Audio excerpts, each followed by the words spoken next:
आज तक TV live आपकी आवाज। नमस्कार, आप देख रहे हैं इंडिया आज तक टीवी लाइव। आपके साथ मैं शिवांगी। चलते हैं आज की कुछ ताजा खबरों की ओर। नरेंद्र मोदी के प्रधानमंत्री रहते 8 साल का कार्यकाल पूर्ण करने पर प्रेस वार्ता के जरिए भारतीय जनता पार्टी के पदाधिकारियों द्वारा किए गए कार्यों के बारे में जानकारी दी गई। इसी बात को लेकर भाजपा के प्रदेश उपाध्यक्ष पंकज जोशी आज विदिशा उन्होंने प्रेस वार्ता में प्रदेश की सरकार के बारे में जानकारी दी।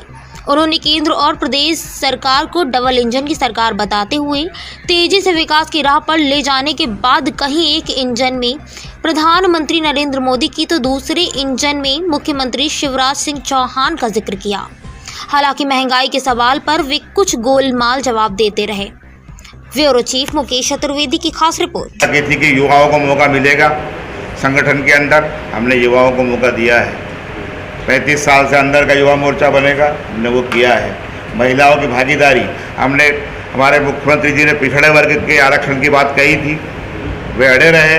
बार बार कोर्ट से आवेदन गई है, किस उपलक्ष्य में की गई, क्या आपकी बात है आपका? माननीय मोदी जी के नेतृत्व में पिछले 8 वर्षों में जो विकास कार्य हुए हैं, जो गरीबों के उत्थान के काम हुए हैं, उनको लेकर के हमने इस 8 वर्ष पूर्ण होने के उपलक्ष्य में भारतीय जनता पार्टी केंद्र ने एक पखवाड़े का आयोजन किया है, जिसको हमने नाम दिया है सेवा सुशासन गरीब कल्याण। क्योंकि यही हमारी मोदी जी का कार्यों की पहचान है। सेवा है, सुशासन है, गरीब कल्याण है। और इसलिए इस पखवाड़े में पूरी भारतीय जनता पार्टी का प्रत्येक कार्यकर्ता 5-5 घंटे प्रतिदिन का समय दे करके हितग्राहियों से मिल करके, हितग्राहियों से बात करके अपना पूरा समय देने वाला है।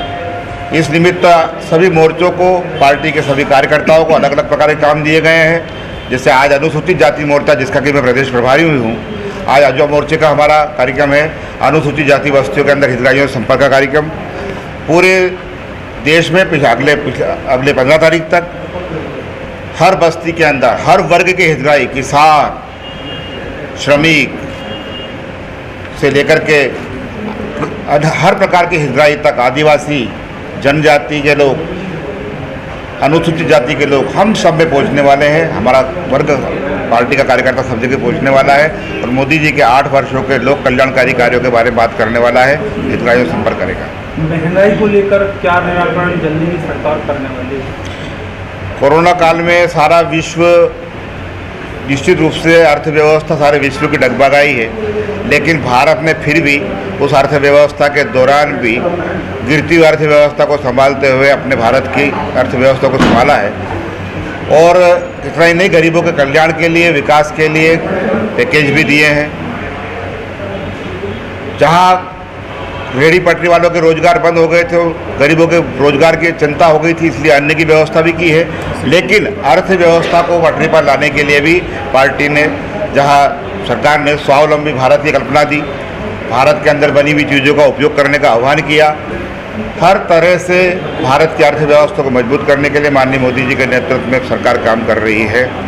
आगे चल के हम पूरी उम्मीद कर सकते हैं कि भारत की अर्थव्यवस्था और मजबूत के पास तो बने, रोड पे चलते थे आपके कार्ड। पिछले 8 साल में ऐसी सरकारों के कौन सा केंद्र सरकार ने देखिए, देश पत्रकारों को, पत्रकार भी भारत का विकास का एक हिस्सा है। पत्रकार भी भारत के विकास के योगदान में रखने वाला एक महत्वपूर्ण हिस्सा है। और इसलिए जैसा आम नागरिक उससे थोड़ा पत्रकारों की व्यवस्थाओं को देखते हो, उनकी व्यस्तता को देखते हुए उनको सुविधा दी जाती है। किसी काम में किसी की शोध के लिए किया होगा, कोई स्थिति हो गई है केंद्र सरकार के खिलाफ कोई भ्रष्टाचार की पिछले 8 साल में पढ़ने को नहीं मिली। हमको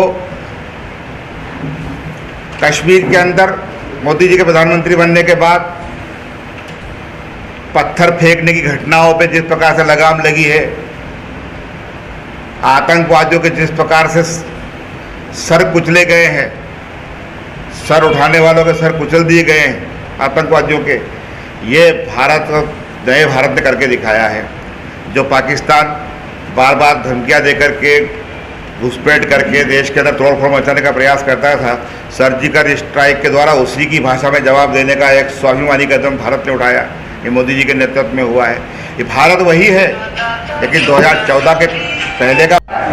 विधायक जी ने पुलिस के खुलासे से पहले करीब 3 घंटे पहले ये बता दिया था कि भाड़े के आरोपी ने हत्या की है, मोटरसाइकिल से आरोपी भागा है और आचार संहिता का भी शिकायत आपके बीजेपी कार्यकर्ताओं ने की। इन सबको लेकर क्या कहेंगे? निश्चित विधायक जी ने आचार संहिता का उल्लंघन किया है। एक जिम्मेदार जनप्रतिनिधि होने के नाते उनको इस बात का ध्यान रखना चाहिए था कि आचार संहिता का उल्लंघन नहीं करना चाहिए था।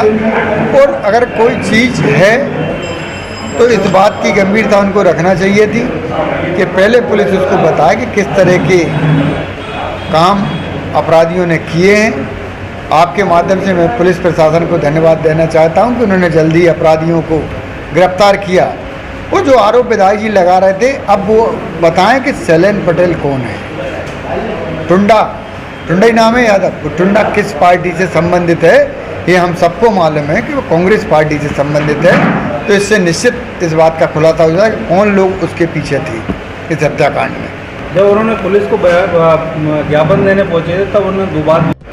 अब जे उनसे ही पूछिए कि उनको जानकारी में कैसे आया कि भाड़े का है कि दूसरे तरह का अपराधी है। जे विधायक जी जवाब देंगे कि उनके पास उनकी जानकारी कहाँ से है। एक सवाल और उठ रहा है कि इस हत्याकांड के बाद आरोपियों के घर टूटेंगे क्या?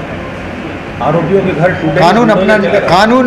कानून बिल्कुल अपना काम करेगा। प्रशासन जैसी रिपोर्ट सरकार को भेजेगा निश्चित कार्रवाई होगी।